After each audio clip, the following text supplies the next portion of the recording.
When I talk with people from India, with Indians, I'll just do this. I love that country. I just received drop 2, which I'm supposed to play in at the World Champs, and that is very cool as well. So, can you give us a little sneak peek? Bro is aura farming coming up on the meme. Have you seen the meme? No. Actually, a funny story. I lost big time to Chongwei. So I was called up by BWF saying,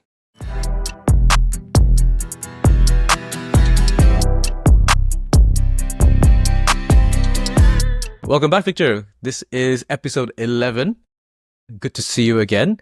Good to see you too. How are you?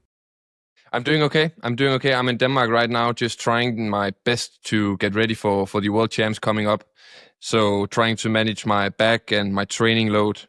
Always want to do more and more and more, but in my situation, I have to be very clever with what I do.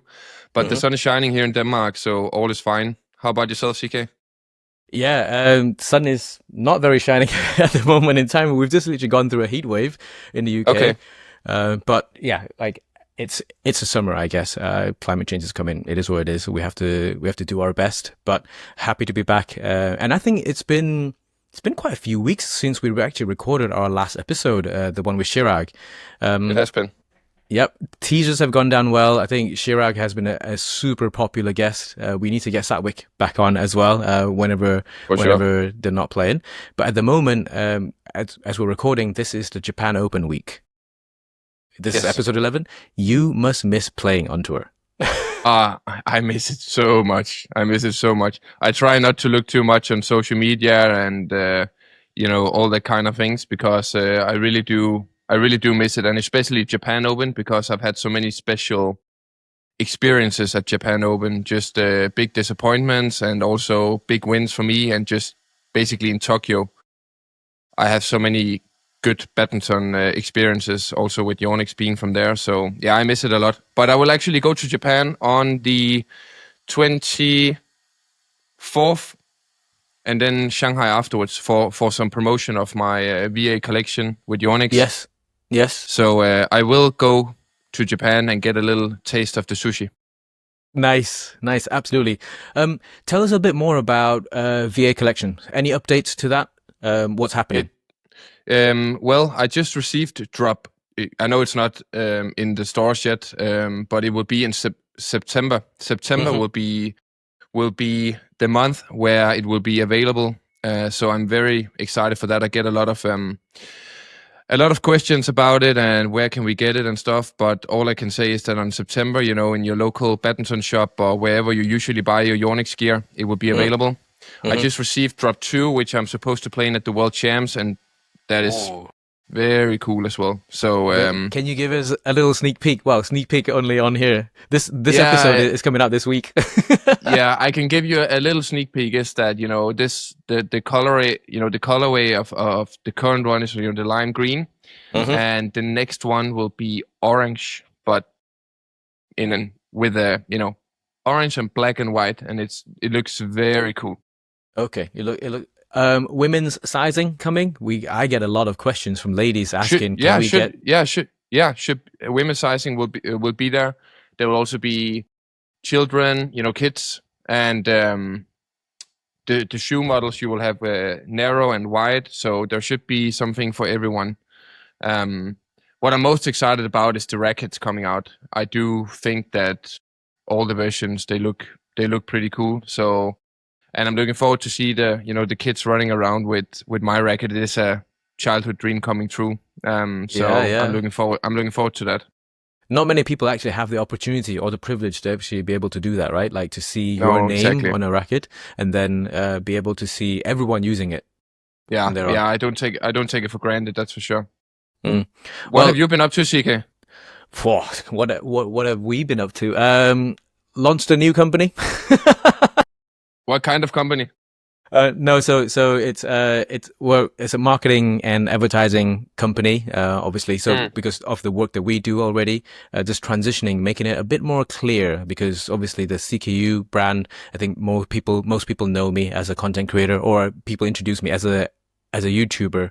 But actually, in the world of badminton, my team and I do a lot of work within badminton, but then not only content creation, right?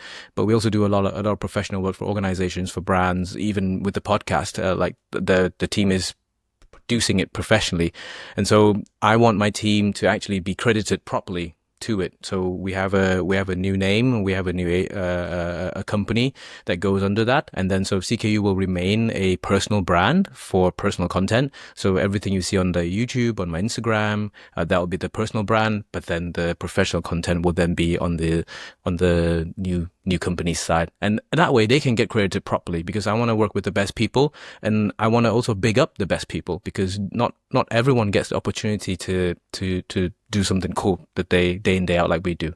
So yeah, cool. I think that's a good way. And also we're also currently working with a few of the brands as well. I think namely one of it you might have actually seen, the Women's Badminton Collective. That one. Yeah, I did see that. Can you explain a little bit more about that? Like, what is it? Is it like events or? Yeah, what? So I think so. It's a combination. So I think it's Mia Blickfeld, Debbie Deborah-Gilles, and Kirsty Gilmore. They're more the founders of the whole concept, the whole idea. But we are the company that's helping them producing all the content, all the shoots, all the marketing material behind it. Essentially, yeah, it's a women's badminton collective. I think it's more of an initiative for them to push, try and lean into giving more girls, more ladies, more opportunities, more exposure, more attention, and then I think there will also be a professional league coming, I guess starting with ladies only, but then again, like I guess there'll be workshops teaching women, teaching girls how to actually not necessarily say behave, but then how to maximize their potential, similar to what you're doing, like always refining what you're doing, always optimizing. But one key thing super important is, whilst this is like a women's initiative, they also need men involved. So for example, I'm involved with the whole thing, because one thing is, say for example, talking about periods or something, you need men or coaches or players around them to understand. The men around the women needs to understand what's happening as well. And so that's how we can then also contribute and work together from that side of things. But yeah, so hopefully one day we can have them on to actually explain it for themselves properly. But for us as a company, we're helping them with the marketing side of it, asset production, branding. That's what we're doing. Very cool. Very cool. Yeah. But then also, I think we're going to use this episode. Basically, we're actually in episode 11, if you believe it or not. Yeah, it's gone very quick. It has gone very, very fast. I think one of the best things. So we're actually going to use it as a recap. But one of the main things so I get a lot of feedback from people and people that I care a lot about. One of the things they said is how much Viktor has improved throughout the whole episode by episode. At the start, I think you also noticed yourself, right? The ums and ahs.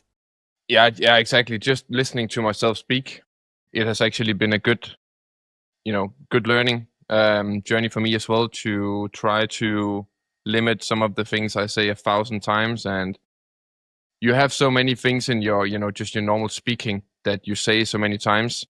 And when you listen to it, you're like, that sounds very bad. And then just being comfortable and being, on a podcast and talking in a longer format, which I actually believe for me gives way more value than all these short format interviews and stuff where you don't really have time to explain yourself in the right way. You say 2 words and that's it, right? Yeah. So, this format is nice. We can speak about everything and nothing. And I think that even though we're starting small, I think it's a nice place for us to just talk, and luckily some people enjoy that as well. And I really enjoy it. I see it as a fun thing to do. Yep, and I think also for me, I'm always inspired by how deep and how disciplined you are willing to go. Like, because you listen back to every single episode that we publish, and then you come to me and says, CK, like I'm fed up of these ums and ahs, and then I can see you working specifically for it, like on the call, sometimes like on our recordings, I can see in your head is like, oh, I'm going to say it. I'm not going to say it now. So, like stuff like that, you're actively working on it. And it's actually quite cool to see. People don't realize that, like how much effort you put into trying to be better at what you do. And that extends to even not just off-court podcasts as well. Yeah, because you want to do things right, and well. And one of the things is that what I notice is that when you speak, like when you have a normal conversation, you tend to like, yeah, that's right. But on the podcast, it sounds so annoying when you do that. So it's better just to stay quiet and then just smile and wave. Yeah, it's a technique, right? It's also a speaking technique as well. And then I guess also all the time you're interviewed and you're expected to just answer, but not feedback or not ask questions again. And suddenly is it like unlocking a new skill to say, oh God, I now need to also contribute to the conversation and ask questions from that side of things. Yeah, exactly. Because people, they're also very, they're very excited to hear from your world as well. Like, how do you do, and how did you get the opportunities you have now, and how did you work your way up? And I think that's very important for the podcast also, that we touch on those subjects. Mm-hmm. And so actually just for feedback, we're episode 11 in now. Episode 1, Sport is a Business, B2B's challenges as well. So that one kickstarted a lot of conversation. I think we highlighted a lot of the challenges that we go through, not necessarily bad, but the challenges that you have to go through. Also us as stakeholders on the side as well. Episode 2, we talked about tournament schedules, the harsh tournament schedules, the committed players, and also you getting fined, your experiences of getting fined. Episode 3, taking charge of your training. So clearly you are in the rehab process, so you're spending a lot of time training alone. Being motivated is actually, I guess, quite a huge challenge, because especially the goal is, say, coming back at the World Championships. But yeah, still quite far away if you think about it, weeks/months. So trying to make sure the mental side is okay. Episode 4, Life on the Road. We recorded that in Germany.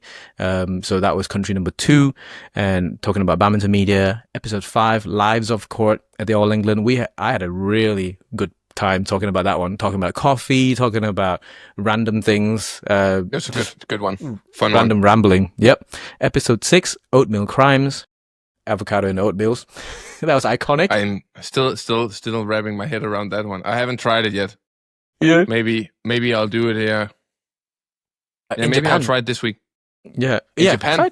Yeah. I mean, they're very big on avocado and sushis, right? Sometimes. That's right. Yeah. Maybe try this week. I'll try. I'll let you all know. And then that was also the first episode where we talked about your surgery. So that was your post-surgery recording.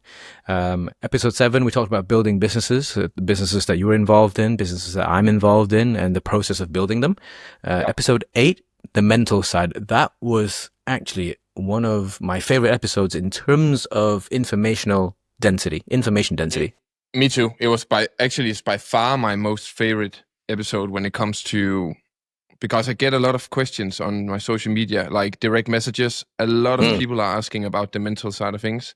And I think that episode alone covers it perfectly. Covers it well. Like, I think it was a very good episode. Yep, covers it well. Like, I mean, even now, like I can see on the podcast YouTube channel, questions like, like what's the mindset when you're playing Momota? What's the mindset when you're playing Li Zijia? How do you cope with that stuff? I also see a lot of that, on our comment section. So I think that mental side really, really underrated in my opinion. That was us back in Malaysia after 4-5 months, actually, back in a really, really nice hotel, in Yoru. And, we were filming in Roman's room at that time. Yeah. And then we were doing the grip test. Yeah, the grip test also, which we need to redo.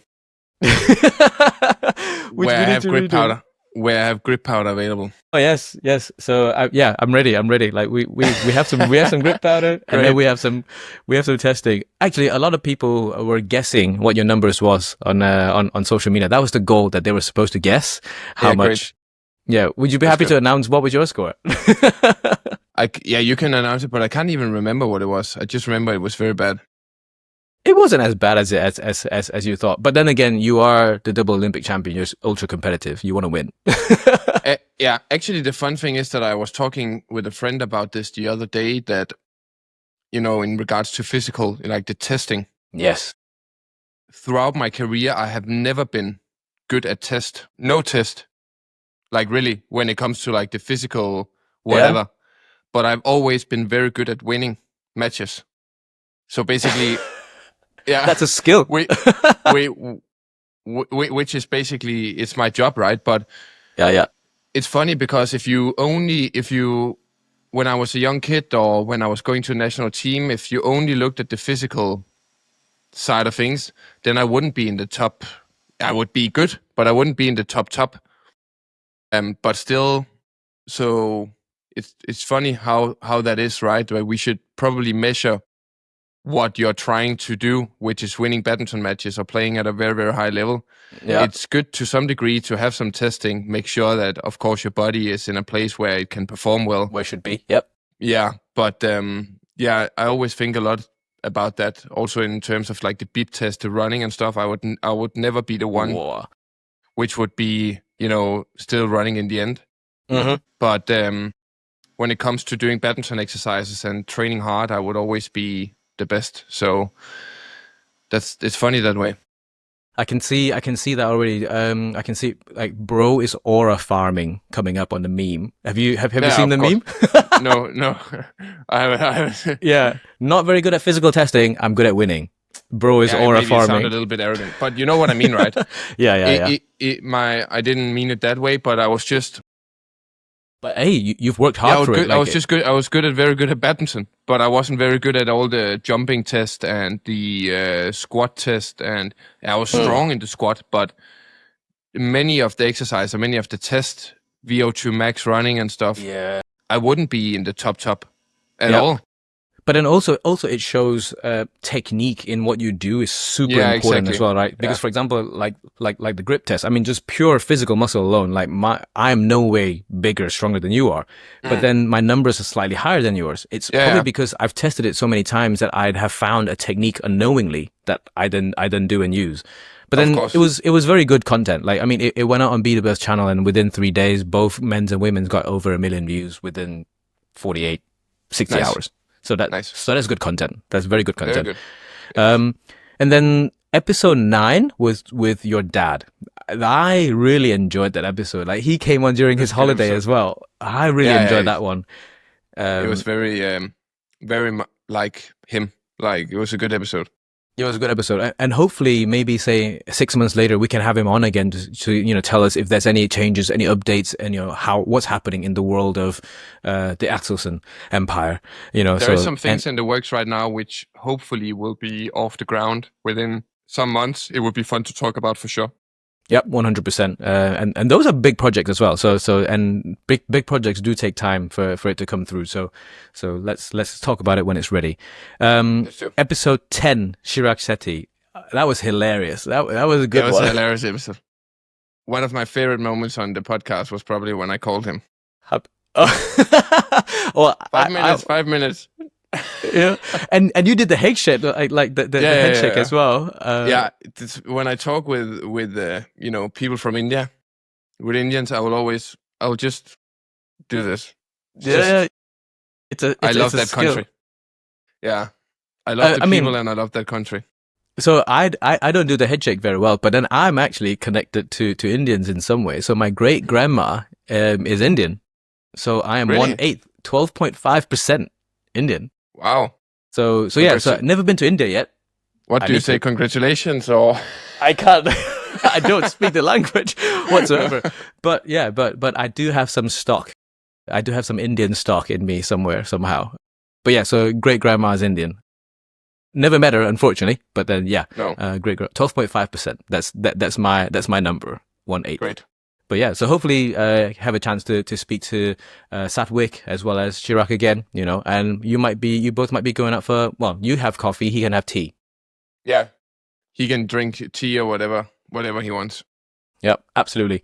Okay, so let's also then move on a little bit from that side of things. Para badminton. How much do you know about para badminton?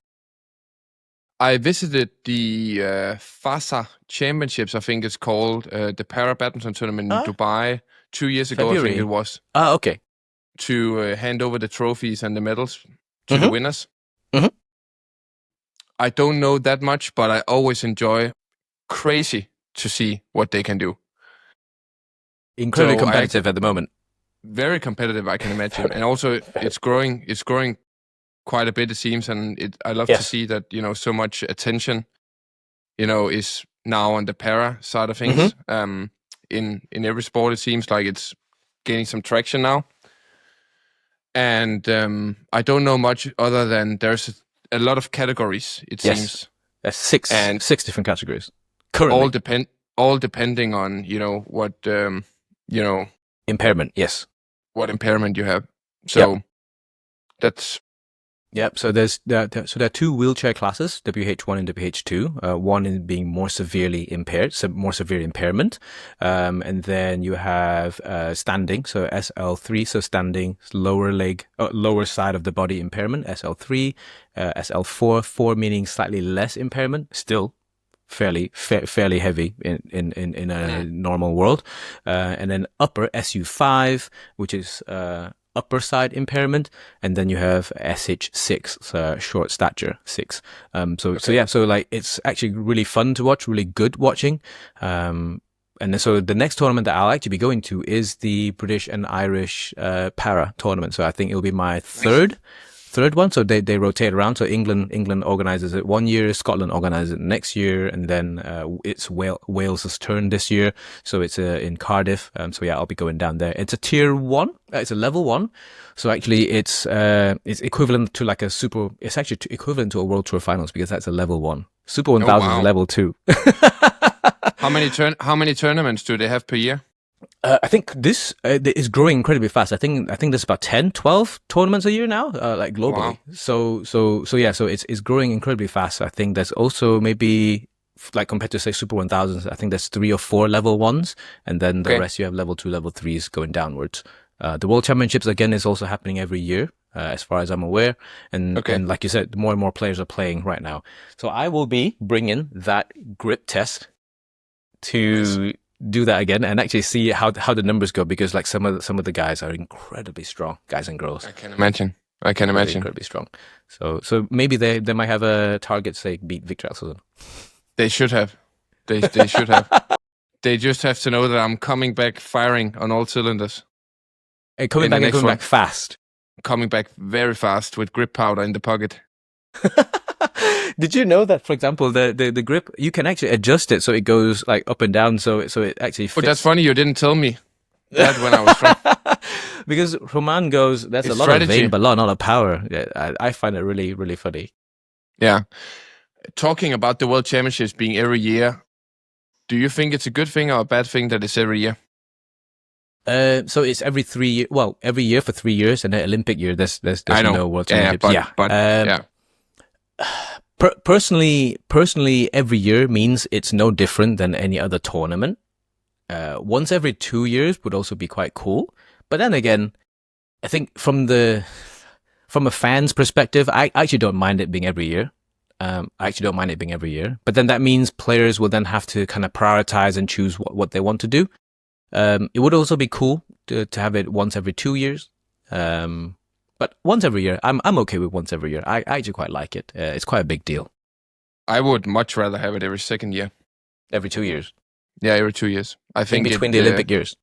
Yeah, I think it when it's every year, it takes away some of the prestige. Yeah. But does that mean you have a 4-year gap though during the Olympic year? If you don't have the World Championships during the Olympic year, then you have a 4-year gap. Then you can be world champion for 4 years. Yeah, that was how it was back in the day. It must have been the IBF days. Yep. Yeah. Yep. And then IBF days. And then it's changed since they went to the Super Series. No, right? Yeah, that was 2000 and Super Series was 2006, 2007. Maybe around that period, I think, or maybe just a little bit before. Or after. I'm not even sure, actually, to be honest. We have to check that, because I believe back it was once every 2 years. When I got on tour back in 2010, 2011 or something, I want to say it was every second year, no? Yes, because it was 2001 and then 2003. No, because in 2013, wasn't it it was in Guangzhou? Yes, it's the one where Lindan Li Chongwei. Yep, the aircon thing in the finals. Yeah. Then 2011 was Denmark, Copenhagen. No, that was later because I was there. 2011 must have been in Madrid, no? Or Malaysia. I remember or do Madrid. No. Sorry. London, maybe. Yes, 2011 was London. True. Yes, Yeah. it was in Wembley Arena. I was actually there. Why did I not think of it? Yes, it was in Wembley Arena, 2011, and then 2012 Olympics. 13 then was Guangzhou. Let me just check. I can't remember. 2014 would be Denmark, no? 2014 would be Denmark. 15 was Denmark. Indonesia, sorry. Yeah, and 14 was Denmark. Yes. I got bronze in 14. Did you get at home? You got bronze. Yeah. Actually, a funny story I have from here. You know, I lost big time to Chongwei. And then after that was where, you know, unfortunately, Chongwei failed the drug test due to the tainted supplement thing. Yep. So I was called up by BWF saying, I was sitting having lunch. Hey, congratulations. This is, you got the silver. And back then for me, you know, I had a bonus, you know, it was quite a big thing. And I was like, let's go. Yes, let's go. Obviously I was sad about the situation with Chongwei and, you know, didn't really know what happened. And I was a little bit shaken. I just remember sitting there and being like, what is going on? So the Danish media came out because they heard about it. And then I made an interview and it's like, they were ready to put it in the evening news and stuff. And then after 1.5 hours, I get another call and be like, oh, sorry, I got another call. We made a mistake. You weren't upgraded. It was so bad, bro. Already? Like, have you been popping champagnes already? It was close. It was so bad. They called me again and they were like, oh, sorry. We called the wrong guy. It was a mistake. One guy, you know, I won't mention his name, but he got it mixed up somehow. Mm-hmm. So I got down on earth again. But that I guess made you work harder, and now you have the big ones. Exactly. But a funny story though. Yeah, because so funnily enough, I was watching a video yesterday. I stumbled upon YouTube. So you playing Chongwei. Maybe was it your first Denmark Open? I can't remember if it's 20 when you were 20 years old. I don't think I played Chongwei in Denmark Open before. Oh, maybe I did. Then it would then be the World Championships then, because he was in the pink. He was in the pink. 2014. Yeah. It was the Z Force 2. That one, the scores were very one-sided. Yeah, I think you were incredibly young. Yeah. Like I was 1,000% sure he would win that tournament. Yep. And then Chen Long showed up. Yeah, Chen Long, he played a crazy final there. Yeah, and I remember that version of the World Championships had ultra super slow-mo cameras, which were so good. Yeah, it was also Shin Baek-chul and his partner Ko Sung-hyun and Shin Baek-chul beat Leong Dae and Yoo Young-sung in a crazy men's doubles finals as well. Yeah, but it was crazy freaking hot in the stadium. I remember. Okay, but it was in Copenhagen, no? It was in Ballerup, like a bit more north from Copenhagen. It's like a cycling. You know, what do you call it? I can't remember what you call the thing. Yeah, like a cycling track. And the air condition wasn't really functioning that well, so there was a lot of problems with heat. So I just remember that. So, but that was still your first medal, right? So you got bronze there. Yeah, it was a big result for me. I just remember getting my ass kicked in the semifinal by Chongwei though. But I beat Cho in the quarterfinal, Cho Chin-Jeff. Yeah. We need to actually get Cho on at some point on the podcast, sure. because he's been absolutely incredible, like playing so long into his career as well. Crazy. And still performing at this level. He's averaging like 20 plus tournaments at least. 21 or 22 actually. I have a look. How? And he's also, I would say, the top 5 oldest on the tour. I think almost for men's singles. Must be. Has to be, or maybe the oldest one. So the most veteran on the tour. So it'll be pretty cool to actually see that. But we want to also move on. Umpires. I think we should also have a guest umpire on for you to ask all the questions you want in the world about umpiring. Yeah, and also service judging. So that'll be fun. Yeah, so we have a good handful of good Danish umpires. Mm. So not empires. Umpires, yeah. But we also have a few. So previously, I was doing a recording with David Evans. So he's the current youngest BWF certified umpire on the world tour, and he's based in Cardiff. So yeah, so he can. I'm sure he'll be happy to jump on. That'll be good also. We've done a few episodes with him, so he's aware. Next thing on my list, Axelsen's contract announcement. What do you think? What is your reaction to it? Did you see it all on social media? I saw that there was some news about leading Jornik, like the usual ones. Like all of us, when we go through the negotiations, it's like you will talk with different brands, right? And if it was a strategy from her team or, to leak something and stuff like that, maybe. But it's always like that there's negotiations going back and forth, and one brand comes with one thing and then the other brand matches that. And usually how it is in the contracts is that, for example, if you have Viktor, if you have Lining, or if you have Jornik, and when you have to renegotiate and you get another offer, like your current sponsor has the opportunity to match that. Yeah. So maybe that was the case, but I think it's great. I'm so happy to see the contracts getting bigger in the sport. Yep. It also goes to show that the players and the brands we have are worth a lot of money in terms of what it was in the past. 100%.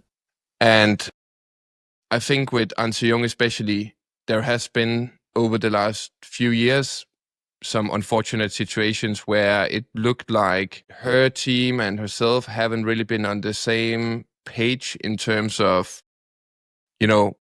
the national team and what's going on there in terms of contract. And that's also where the federation player situation sometimes come into issues, is that if you have your contracts through the federation, Axelsen, with all due respect, is by far the most valuable.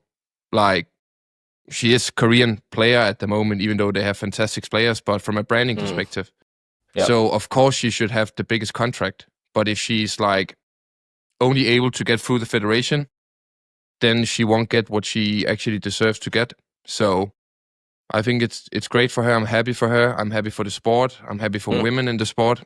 And great to see. And good for the brands as well. 100%. I think it's actually great. Personally, from the media side of things, have you watched Formula One's Drive to Survive before? I watched a little bit, yeah. Like the trailers and stuff like that. But also I would say, like, just a last note, is that you can never really believe what you read, and the contracts are always way more complicated, and it depends on so many things. So yeah, what's the page count? What's the highest page count you've had on a piece of contract? Like, just go, bam, a whole stack. Actually, it's a lot. Like, the equipment sponsors are always the biggest one, and then during your career you will have like the addendums, right? If there is, like, for example, with my VA collection, there will be another contract. And all that kind of thing. But we always try to say, when we work with new partners, is that we want to have like one piece of paper, like 1 to 2 pieces of A4 document summarize where all the important things are and stuff like that. And so basically there is nothing written with small letters and all that kind of thing. And that's how everyone's we clear. Usually work. Everyone's clear. Yeah. But then, so from a media perspective, I want to, for example, produce something down the line where during these conversations happening, for example, and then be able to actually interview the stakeholders, the people, and go, like, contracts going on, negotiations going on. Tell us a little bit more what's happened in there, like, stuff like that. Not necessarily drama for drama's sake, but actually going through that in real life, and then actually showcasing, it's a business. We're humans. What are we doing? Like, just showcasing that, and then not publishing it immediately. It's like Formula one season every year. Yeah. So it'll come out at the end of the year or at the start of the year, and then it'll be like one season behind. And so and that'll be interesting. Like, I want to be able to do something like that. If something interesting, spicy is going on, we want to be able to show that in the best light possible, and that will drive badminton's viewership up so much, because people want to watch that stuff. Of course.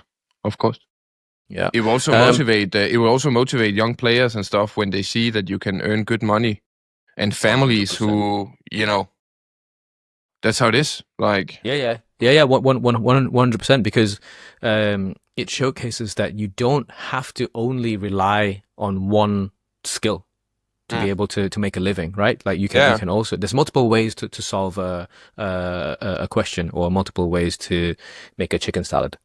Yeah, you're right. Yeah. So more BTS content. Like we really like to have more BTS content. Okay. So next batches of things are questions which I got from personal friends, feedback from people that watches a lot of our podcasts. And they want to go, a lot of it is related to your training. A lot of it is related to your mindset in training, in practice, and also in tournaments. For example, this one is about deception. They're asking, how do you feel on court when you do your deception on court and then you do get someone in a professional manner? What is your mindset? Probably did more in the past. I have had successful deceptions where I really put my opponent, in the wrong direction, and I would lie if I said it doesn't feel pretty good when you do it. Yeah.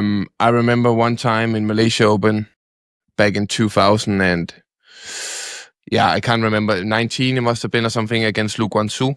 I think I did this one. The gator. Deception.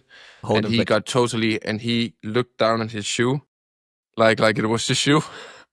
And I just remember looking at him and be like, I'm not at 1 second giving you that chance to blame your shoe, that's for sure. So there is a little bit of gamesmanship. It just feels nice. Yeah. When you do a deception and it works. It's always, it feels a little bit, you are competitive, right? So it feels cool. So obviously it works at the elite level where they would normally be able to get any of the shots, and then you've worked incredibly hard in that rally or throughout the whole game to pull off that one. But say if it's against a player not on a different side, so for example me, say if you play me, you will be able to pull out these deceptions, I'd say 9 out of 10 times instead of 1 out of 30 times against, say, Lu Guangzhou. If you're playing me, a player which completely such a different standard, when do you draw the cutoff in terms of the mental side? Okay, this is too easy now, or do I just keep the rally going, just give him some chance? Yeah, I think I just try to play. I don't usually play with players who are way below my level, but if I do, I just try to get the rally going, try to push them out to where they feel super tired and where they make the mistakes on their own. Fire all their shots and really try to win. Yeah. And just a slow death on court. Yep. Slow death on court. That happens. Yeah. Oh, actually, do you know what? Playing para, going back to para, SL3. Do you know that they only play on a half court box? Yeah, I do. I've seen quite a bit of content on social media. It'll be interesting to see how you play, because like normally, say within the Team GB squad, sometimes when they're training, like matches could go hour and a half, even closer to 2 hours. You know that I can play box sitting down, like because of your reach. Yeah, I play quite well sitting down, where, now with my back right now it's not a good time, but I think there'll be a fun challenge if we play a box game where I'm sitting down. See, well, I'm going to make a note of that, and then that can go into our box of things where we want to do when Viktor decides to do it. That would be good content also. Yeah, it'll be hilarious. It'll be hilarious content. But yeah, I think let's absolutely put that in the box there. But then going back a little bit again, what happens when you get deceptioned in past tense? Do you then just put it back on your head? How would we know, CK? It has never happened before. Really? No, of course it does. From that game that I watched yesterday, you against Chong Wei in the 2014, I think you got a few times. I was probably a few times, but I heavily forgot, I think. It doesn't feel that good. No. The problem is that you feel like you want to give it back, right? You want to take revenge, but that's usually not a good thing to think about. You should be thinking about how to win the rallies. But it doesn't feel good. But actually, because I'm so tall and have such a long reach, It happens quite seldom. And then I was lucky, like Peter Gator will probably be our next guest if everything goes right. And I was able to, when I was younger, to train a lot with him. And he is like you could say the king Master. of deception. Yeah. And so I got to train quite a bit with him. Mm-hmm. So your legs sort of adapt to the deceptions. Even though he has also in training, sent me the wrong direction a few times. Yep. Does he also go like cheering? Yeah. But he has, especially back in the days against quick, fast Japanese players. Yeah. I think he has had some very, very successful good deceptions. Success. Yeah. Shoji Sato, he's my guy. Highest speed in the world. The guy is. Yeah, he was so fast. Like agility plus 1,000 when the skill is 100. So it's actually absolutely incredible seeing how fast he is. Okay, but then I also remember Gator having very unique techniques as well, like because he would hold his, like on the backhand side, he would hold it on the forehand side, right? And then he would just either stop or just flick it, punch straight away. But he holds it in a unique position as well. So now that you're working with him a lot, has he passed down a lot of that information? I mean, obviously you clearly already doing it at a very high level, but at your level it's 0.1%, right? Yeah, I think that's one of the things. Unfortunately, due to my health in general, like my back issues and stuff, we haven't really been able to work as focused and as good as I had hoped. Mm-hmm. But that will come for sure when I get over all this back stuff. But from the deception and the skill side of things, I think that I'm trying or have incorporated some changes into my game, which I believe will be, of very good use when I come back. Especially in terms of deception and the, different strokes, which I haven't been using that much over the last many years, but probably will start to use more. And then you see, for example, like the GOAT players like Lin Dan, Chong Wei, even men's doubles, like they change their playing style each Olympic cycle as they get older, as they get more mature, as the game is developing as a globally. Well, I'm also seeing your game develop from when, say, you were 20, when 2014, and now, like 2019, 2021, massive speed and power, and then now a lot more consistency, a lot more pressure, like neutral pressure, like during the offensive phase. Do you feel that yourself? Yeah, I think we touched on it in an episode where we talked about Lin Dan, that you come to a point, like, first of all, people's defense now, and just the way the game goes right now is that you have to have very strong endurance. And if you just attack, you can do that for a few rallies, but the physical, the need of energy to do that, and how much the demands and how much you will need to work in order to play that play style is not sustainable with this current scoring system and how the matches goes. So you really have to make sure you time those changes of pace over over several rallies in a good way. I think in Tokyo, in the 2020 Olympics, 2021 Olympics,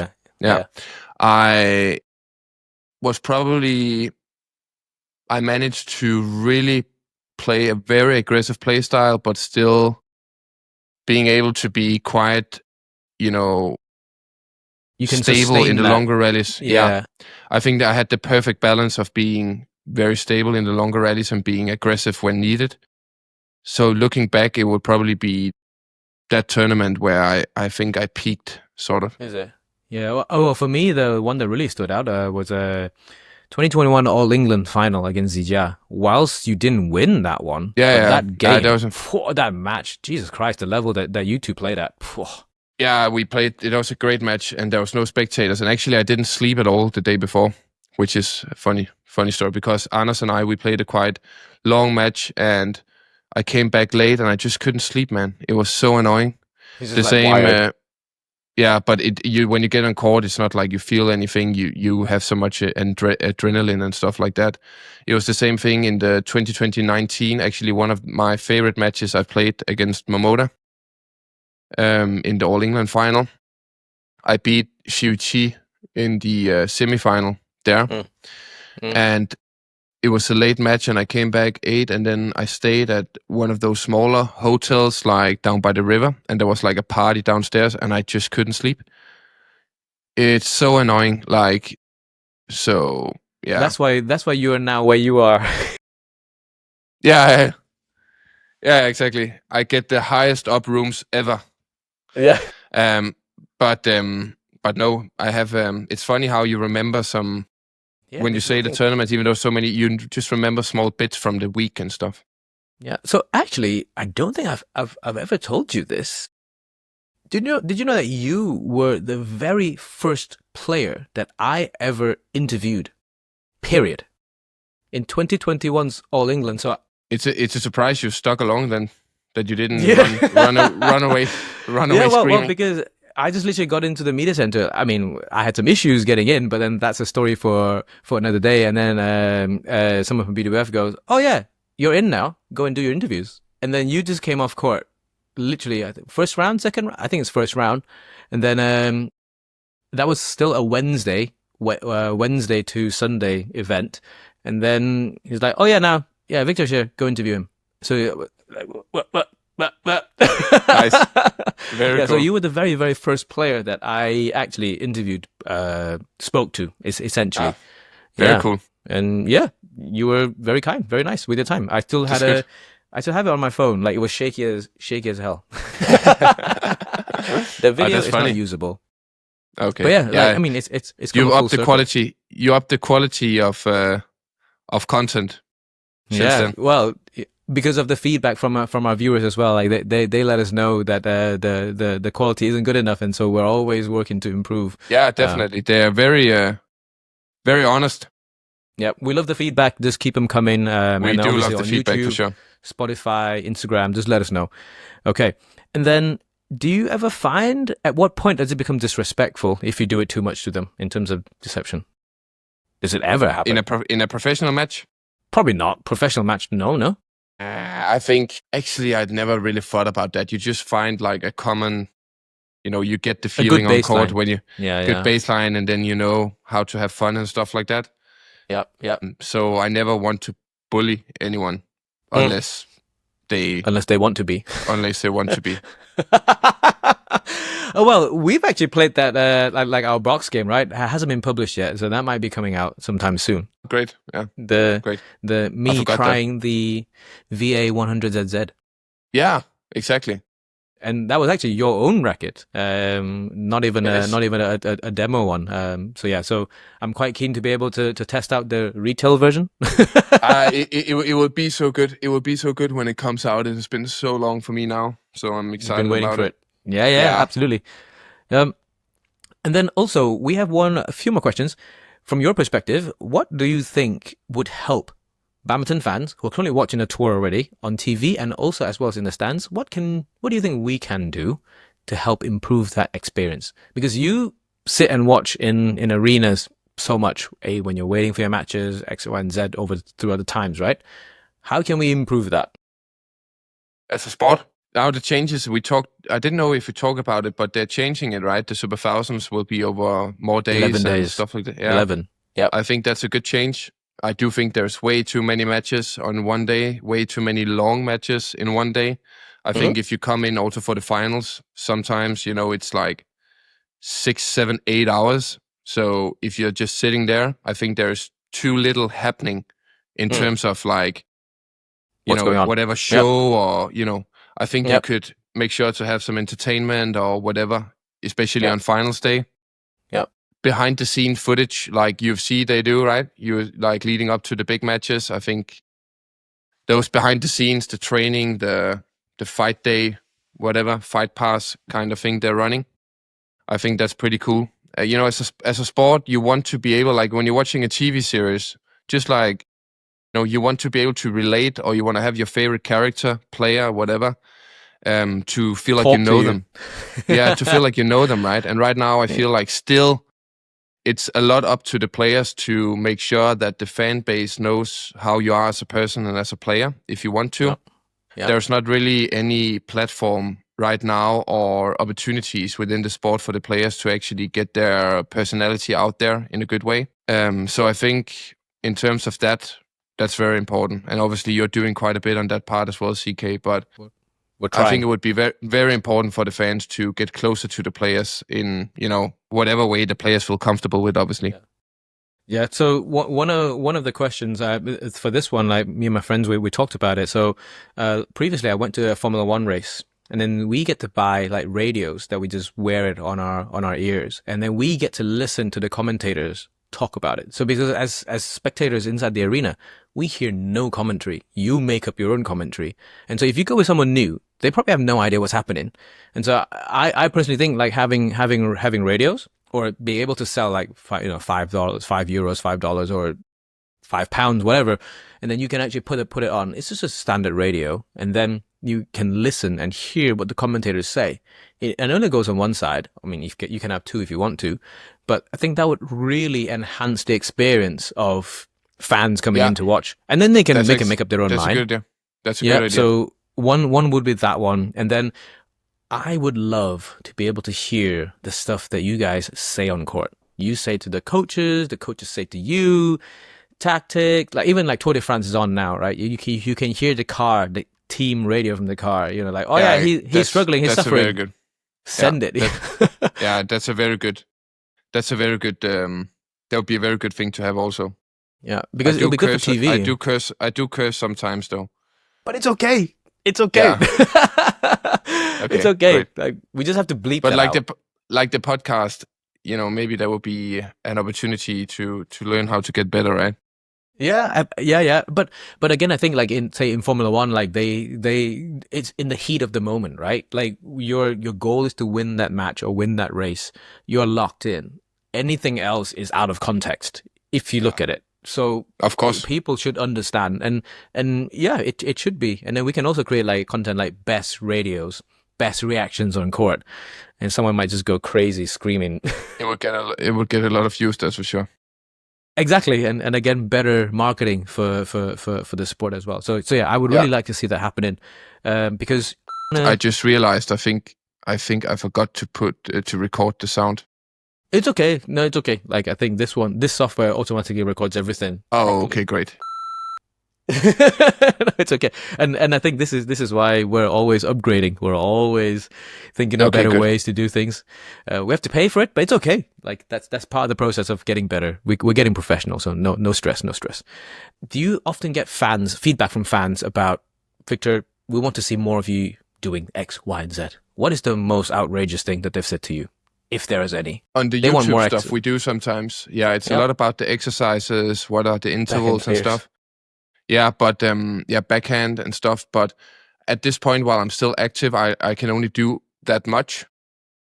So even though I try, but I don't really have time to create like a lot of content right now. But when I'm retiring or something, I will be able to listen more to the feedback and give a little bit more professional insight into the training. But right now, with the time needed, I'm simply not able to. But that's the big one. Do you do so like charity auctions for like you go on dinner dates with people and then it's for auction and it's for charity and stuff like that? Do you ever do that? I mean, not necessarily for charity, but I don't really do that, no. Would you like to do that? I would feel a little bit weird. See, I mean, so this idea came from obviously seeing in May. You invited me to your Helm partnership event, and I saw how crazy people are for Viktor Axelsen, and you go, oh wow, like I mean, you've filled the whole thing, and so like, and everyone cannot get enough of you. I think I actually enjoy meeting people. And I enjoy having events, and I feel it's still crazy to me that people would like to,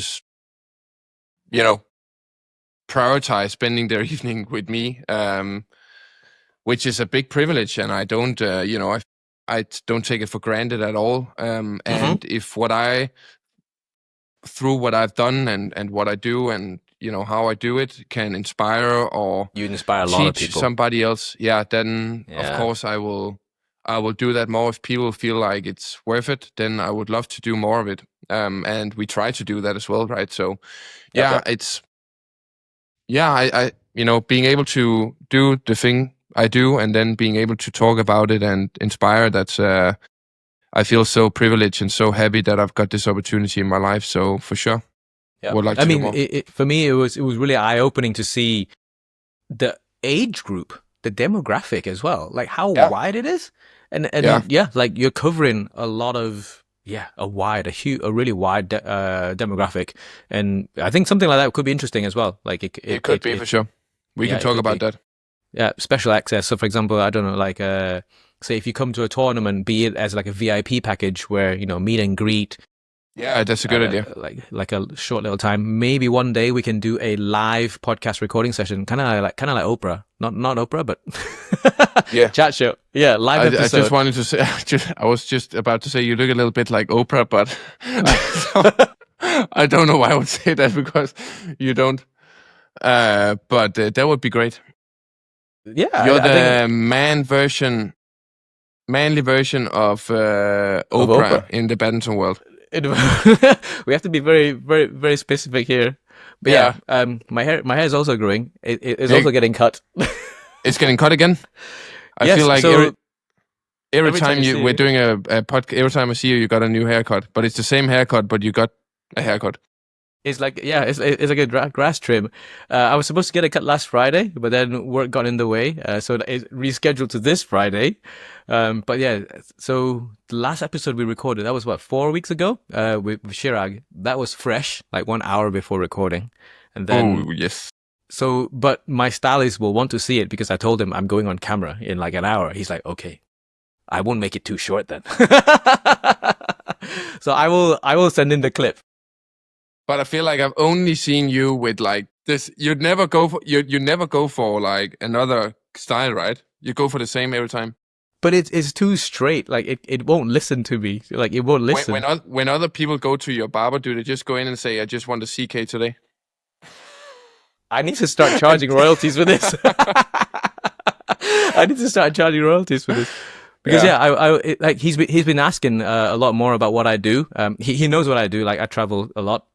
But then he hasn't really seen the actual content of it. So I will show him that. Look, double Olympic champion commented on the hair, which you did. You should be very proud of it. Always looking fresh. You should send my regards to him. Yeah, I will, because that's also hilarious. But yeah, I mean, but then it must be hard for you to pin down a stylist or a barber, no? Like you're in Copenhagen. My mom is a hairstylist. But does she still do your hair? All the time? She does, not all the time, because sometimes we will have quite a bit of time away from each other. I have a good one in Dubai also, but usually I try to prioritize having my mom do it. Okay. There's something, different sentimental, sauce. It's just, about it. Yeah. So she has always been doing that, and it's always nice to be with her when, sitting there in the chair. Yeah, I tell you what, like your mom's hair is also very, very cool. Her hair actually reminds me, it's with curls, but it looks like your style, CK. Hers is just longer, and then it's super cool. And also, I mean, I'm like, I have a lot of gray hairs coming in, like a lot. I'm not even joking, because my dad's a silver fox, so I probably might. I never know. But then, like, your mom's hair is incredibly cool. Bro, that would be pretty cool. You would look like the microphone you're speaking into. I tell you, this is what my brother looked like. Oh, that's good. Yeah, and I think maybe on that note, I think that's enough for this episode today, right? Like, sounds good, CK. Thank you so much. No, pleasure. Always a pleasure. Thank you so much for always giving us so much time. Like the fans really appreciate that. I really appreciate that. And then keep the questions coming, because we want to provide as much value as possible. And next episode on, we should be back with guests. We have quite a few lined up actually, and especially a lot more in Paris, because that we can do in person as well. So we have quite a few that's really lined up, and we want to do that. Looking forward to. What do you think? For example, Zheng Siwei. So if we actually do get, say, Chen Yufei or Zheng Siwei or Shi Yiqi, do we do it in Mandarin, or do we do it in English? Like they all can speak English now. Whatever they want. Like, we can do a combination, or we can do 30 minutes Mandarin, 30 minutes English. But my Mandarin is not as good as yours, but it will probably be okay. I'm not sure. Like you probably have deeper vocabulary than I do. Mine might be more colloquial. I'm up for whatever. I'm never afraid to speak, even though there is some mistakes here and there. It doesn't matter to me. It's okay. Okay. Yep. So we will try very, very hard. And then also, again, like I was going to say, chat, let us know who you want to be the guest. But there's no chat at this point. Maybe we will live stream it. Yeah, that would be pretty cool. Okay. Perfect. Thank you, Sika. Thank you so much. Really good to see you again. And then we'll see you in the next episode. See you guys. Thank you.